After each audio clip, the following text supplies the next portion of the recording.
सबसे बोले नहीं, सबसे बड़ा गुनाह आज के डेट में भारतीय मुसलमान होना है। आप देख लीजिए, एनआरसी के बाद से हमारे जो यूथ थे आज भी जेलों में बंद हैं। जो नई लीडरशिप उभरी उसको जेलों में बंद कर दिया गया। हमारे जो नेता बोलते हैं उसको जेल में बंद कर दिया गया, कोई नहीं बोलता। पहले दिनों क्या हुआ, कोरोना काल में तबलीगी जमात को बदनाम किया गया, कुछ भी नहीं हासिल हुआ। आप देखिए, वो एक पत्रकार थे सिद्दीक कप्पन, उसके साथ क्या किया गया हाथरस की घटना में। तो कहीं ना कहीं देश में मुस्लिम होना ये एक बड़ा चैलेंज है। आपने एक बात तो ये कही कि कांग्रेस पार्टी, कम्युनिस्ट पार्टी या जो भी और भी तथा कथित सेकुलर पार्टी है, ये लोग भी चोला ओढ़े हुए हैं सेकुलर का। इनको भी डिफाइन करना होगा आने वाले दिनों में कि ये सेकुलर कैसे हैं। मुसलमानों के लिए इनके दिलों में नफरत भरा जाए, ये असल वहां काम कर रहे हैं। पीएफआई बैन करके ये कोई बड़ा तीर नहीं मारा। उसकी गतिविधि वाकई आतंकवादी वाली थी या देश को तोड़ने वाली थी या देश में उन्माद फैलाने वाली थी, ये जनता के सामने आना चाहिए कि आखिर पीएफआई ने क्या ऐसा किया जो इसको बैन करने की जरूरत पड़ी। सलाम साथियों, आप देख रहे हैं हिंदुस्तानी मीडिया। अभी हम मौजूद हैं ऑल इंडिया मुस्लिम बेदारी कारवां के ऑफिस में। हमारे साथ नजर आलम साहब हैं जो कि एक सामाजिक कार्यकर्ता भी हैं और तमाम जो कह सकते हैं राष्ट्र में गतिविधि होती है उसको लेकर के अक्सर अपना बयान देते हैं, अपनी बात रखते हैं। ऐसे में आज हम बात करेंगे पीएफआई के बैन होने के बारे में कि अभी हाल ही में आपने देखा होगा, सुबह ही खबर आई कि पीएफआई को बैन कर दिया गया है। गृह मंत्रालय ने 5 साल के लिए न सिर्फ पीएफआई को बल्कि उसके साथ जुड़ी हुई लगभग 8 और अलग अलग तंजीमों को बैन कर दिया है। इसको लेकर के सुबह से ही खबर शहर दर शहर फैल रही है। ऐसे में तमाम लोग अपना अपना बात रख रहे हैं।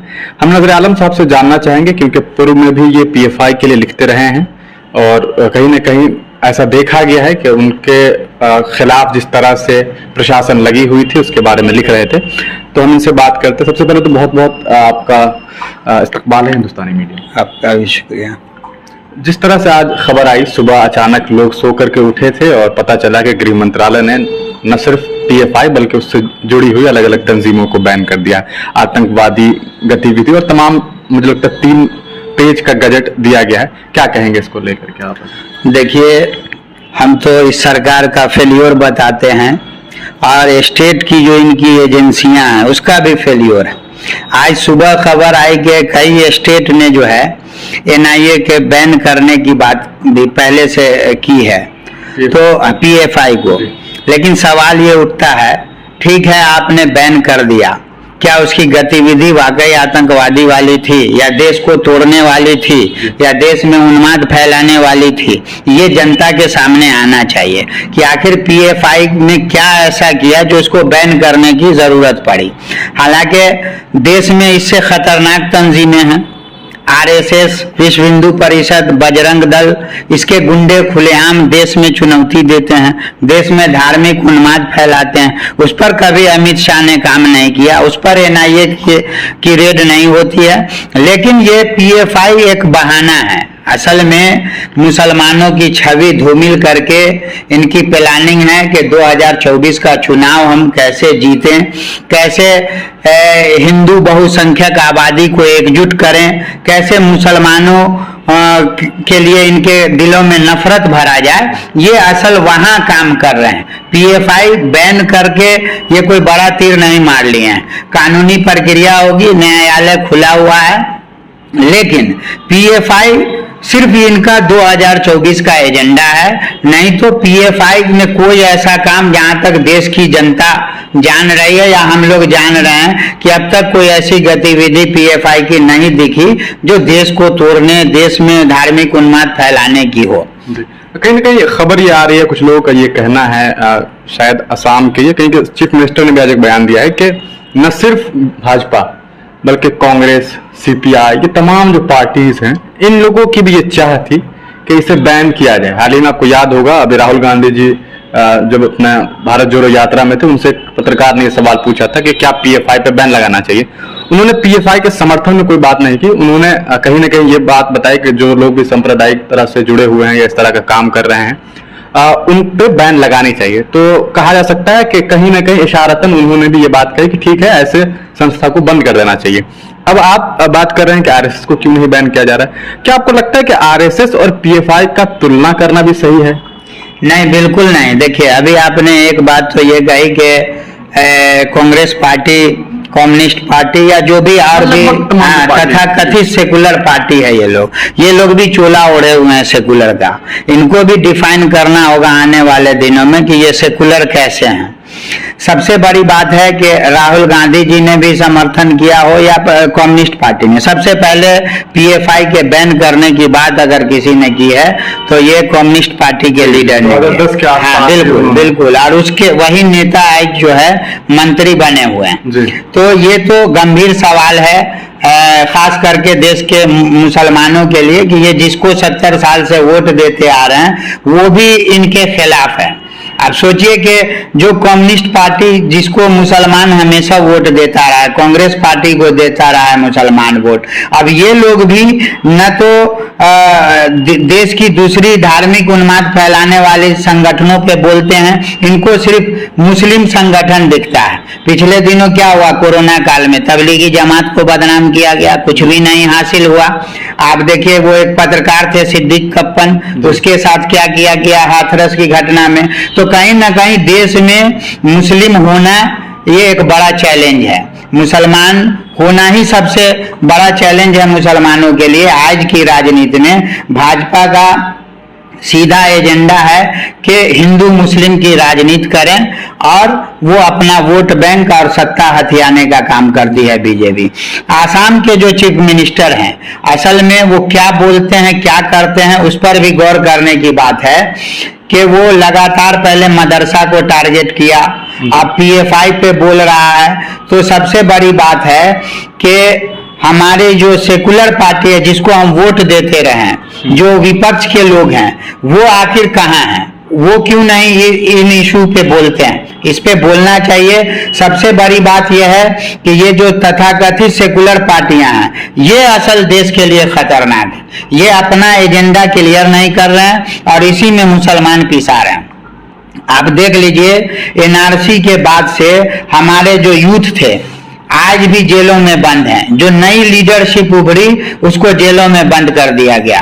हमारे जो नेता बोलते हैं उसको जेल में बंद कर दिया जाए, कोई नहीं बोलता है। जो फंसता है, जो जेल में जाता है, उसका परिवार लड़ता है, या फिर हम जैसे लोग जो सामाजिक न्याय या जो सोशल वर्क करते हैं वो लोग बोलते हैं। उस पर भी देखिए अनगिनत धाराओं में मुकदमा झूठा किया जाता है। तो इसके लिए गंभीर होने की जरूरत है और हम तो ये विपक्ष की जो पार्टी है इसको इसका दोषी ठहराते हैं।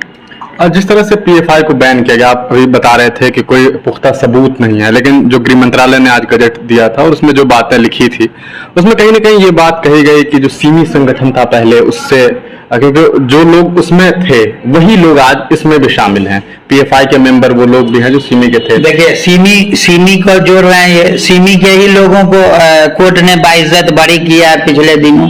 तो इनके पास तो कोई सबूत ही नहीं रहता है। आप देखिए अमानतुल्लाह खान को जो गिरफ्तारी हुई, 2 बार रिमांड पे लिया गया और तब भी पुलिस या जो भी एंटी करप्शन की टीम ने उठाया, उसके पास अमानतुल्लाह खान के भी खिलाफ सबूत नहीं है और 14 दिन की न्यायिक हिरासत में जेल भेज दिया। सबसे बोले नहीं, सबसे बड़ा गुनाह आज के डेट में भारतीय मुसलमान होना है।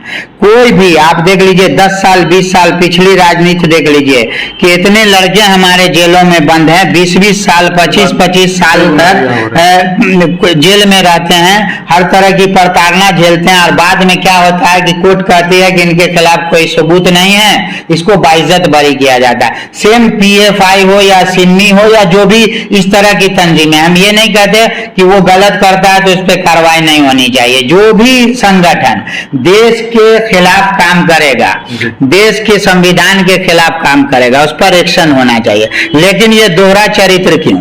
आरएसएस क्या धार्मिक संगठन है या धार्मिक उन्माद फैलाने वाला? ये तो सरकार को बताना चाहिए, अमित शाह को बताना चाहिए। इसके नेता जाते हैं जो आतंकवादी होते हैं, जो टेररिस्ट में जिसका नाम होता है उसको माला पहनाते हैं। अमित शाह कितने नेता पे कार्रवाई करते हैं? अभी बिल्किस बानो को के जो दोषी थे उसको इसके नेता जाके माला पहना रहे हैं। तो ये दोहरा चरित्र है भारत में और ये पूरी दुनिया देख रही है इस वक्त कि भारतीय मुसलमानों पे कोई और नहीं, भारत की जो सरकार है, भारत की जो इंटेलिजेंस है, या चाहे गृह मंत्रालय के अमित शाह जी हों, ये एक तरफा कार्रवाई कर रहे हैं, कहीं कोई एविडेंस नहीं है। अब तक अगर एविडेंस है, मैं तो चैलेंज के साथ कहता हूं कि अगर पीएफआई ने कोई देश के खिलाफ काम किया है तो आप उस एविडेंस को ला करके रखिए। जनता जानना चाहते है, लेकिन ये दिग्भ्रमित काम जनता के साथ नहीं करें।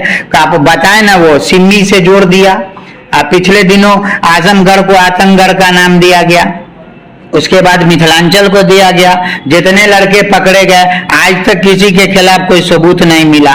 तो इससे तो क्लियर है कि एक साजिश के तहत मुसलमानों की छवि धूमिल करके इनके अंदर लीडरशिप नहीं हो, इनके बच्चे आला तालीम हासिल नहीं करे, ये किसी आला ओहदे पे नहीं जाए, तो एक माहौल बना दिया गया कि ये लोग ज़हनी तौर पर कभी कमजोर हो जाएं, आर्थिक तौर पे भी कमजोर हो जाएं और शिक्षा के क्षेत्र में भी कमजोर हो जाएं। और जो प्लानिंग है इन लोगों की कि बर्मा में जो मुसलमानों के साथ किया जा रहा है, उस तरह का हालात यहाँ भारतीय मुसलमानों के साथ बना दें। लेकिन हम लोग भी इस पर गौर कर रहे हैं, हम लोग भी इसके लिए कमर कसे हुए हैं, आगे लड़ाई लड़ेंगे। और आप देख रहे होंगे भारत में इस वक्त कि सिंगल लीडर है असदुद्दीन ओवैसी साहब, वही बोलते हैं। कहाँ सेकुलर पार्टी से जुड़े मुस्लिम लीडर की जबान खुलती है? सब बंधुआ मजदूर है सेकुलर पार्टी का, कोई अपने पार्टी से बाहर नहीं निकलता है। तो ये मुसलमान देख रहे हैं और देश की जनता भी देख रही है, समय पे जवाब जरूर मिलेगा। एक बात मैं दर्शकों से चाहूंगा कि हम लोगों ने जब बातचीत की थी कि सीपीआई और सीपीएम और कांग्रेस के बारे में, वो असम के नहीं बल्कि कर्नाटक के सीएम ने ये बयान दिया था, तो वो जहन से उतरने की वजह से। दूसरी बात जो मैं आपसे जानना चाहूंगा कि जिस तरह की बातें हो रही है कि सिमी से जुड़ा हुआ है या फिर बांग्लादेश के संगठन से जुड़ा हुआ, अलग अलग तरह से खबरें आ रही है पिछले कुछ महीनों में। जिस तरह से खास करके आपने देखा होगा कि अपना जो मिथिलांचल का क्षेत्र है, मधुबनी, दरभंगा, यहाँ बहुत छापेमारी हुई है। बिहार में अगर देखा जाए, एक तरह से कह सकते हैं कि अभी अमित शाह जी आए थे, उस वक्त में बहुत ज्यादा उधर जो सीमांचल का एरिया है। क्या लगता है आपको कि बिहार एक तरह से फिर एक टारगेट बन रहा है इन तरह? बिल्कुल बन रहा है। देखिए, एक तो सबसे बड़ी बात है कि जहां इनकी सरकार नहीं है उस स्टेट में तो ये खुलेआम गुंडागर्दी करते हैं। अमित शाह जी आए अभी सीमांचल में, एक गृह मंत्री की तो वो जबान नहीं थी, न वो भाषा था। एक इस तरह से बोलता है, उस अंदाज में उन्होंने संबोधन किया। बल्कि बिहार सरकार को चाहिए था कि इस पर संज्ञान लें, उनका भड़काऊ भाषण था। उन्होंने खुलेआम मन से कहा कि किसी को डरने की जरूरत नहीं है, केंद्र में हमारी सरकार है, कोई नहीं डरेगा और हम इस सरकार के सामने घुटना नहीं टेकेंगे। तो इस तरह का थ्रेट भी जो है बिहार सरकार को दिया।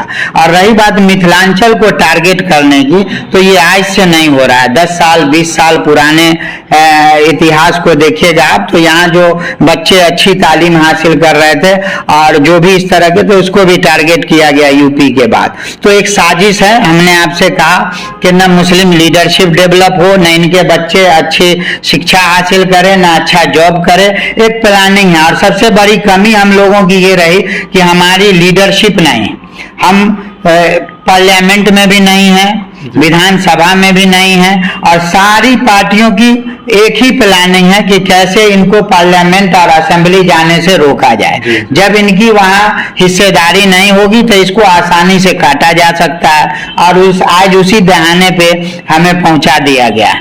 तो हम तो देख रहे हैं कि जो सेकुलर पार्टियां हमारे लिए सबसे ज्यादा घातक साबित हो रही है। किसी इशू पे नहीं बोलते।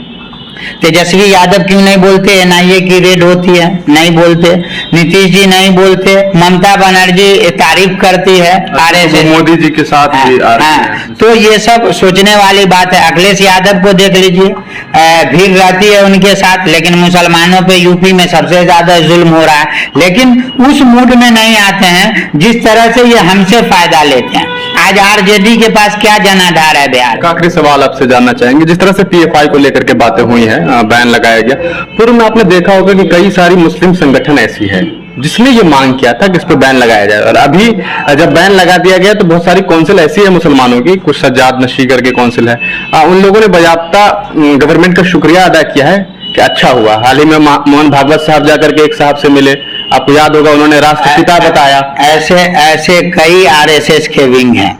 वो कौन इलियासी मौलाना है? अब तो हम लोग पहली बार देखा कि कोई जो है इमाम काउंसिल बना करके उसका सरदार बना हुआ है, तो उसकी भी तारीख लोगों ने बताया है कि वो भी आरएसएस के ही लोग हैं, मोहन भागवत जी के चाटुकारों में हैं। और इस तरह की कई तंजीमें ऐसी है जिसको आरएसएस अपना उल्लू सीधा करने के लिए, मुसलमानों को की छवि धूमिल करने के लिए ये बना करके आरएसएस वाले ही रखे हुए हैं। तो मुसलमान देख रहे हैं इस चीज को, और इस तरह का कोई भी, अब वो राष्ट्रपिता कहने से तो नहीं होगा। अब इसी पे सवाल है कि सेकुलर पार्टियां कहाँ हैं? क्या गांधी जी राष्ट्रपिता से हट गए? ये तो राहुल गांधी जी को भी बोलना चाहिए। एक जो वो है अन्ना हजारे के आंदोलन से केजरीवाल, उसको हम लोग केजरीवाल ही बोलते हैं क्योंकि वो भी आरएसएस का दूसरा विंग है। अमानतुल्लाह खान पे एक ट्वीट के बाद आज तक उसने कुछ भी नहीं बोला, लेकिन अमानतुल्लाह खान को आगे करके मुसलमानों का वोट चाहिए तो उसको किसी भी दलदल में फंसा दें। आज उसके लिए कोई रोड पे नहीं आया, लेकिन मनीष सिसोदिया पे जब मामला आया जिसके जरिए अरविंद केजरीवाल जेल जाते तो वो सड़कों पे आ गए।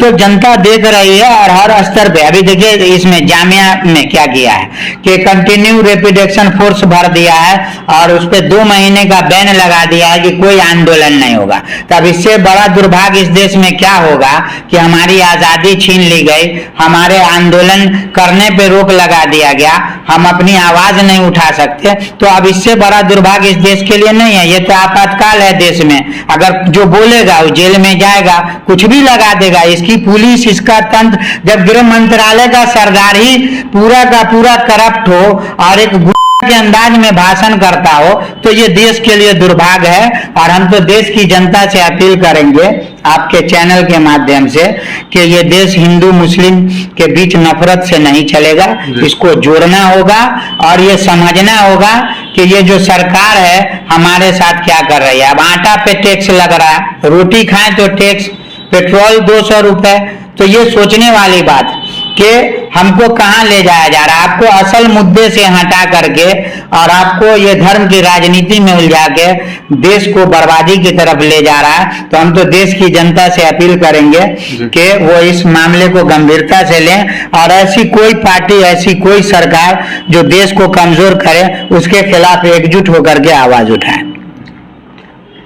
तो ये हमारे साथ नजर आलम साहब थे। इन्होंने अपनी तमाम बातें रखी है, खास करके पीएफआई पे जो बैन लगाया गया है उसके बाद इनका ये कहना है कि अगर पीएफआई जैसे संगठन पे बैन लगाया जा सकता है तो उससे बहुत घातक संगठन हिंदुस्तान में है। खास करके आरएसएस को लेकर के सुबह से ही लोग सवाल खड़ा कर रहे हैं और कहीं ना कहीं वो लोग जो देश के बारे में सोचते हैं वो एक दफा ये जरूर कह रहे हैं कि आरएसएस को बैन लगाना चाहिए।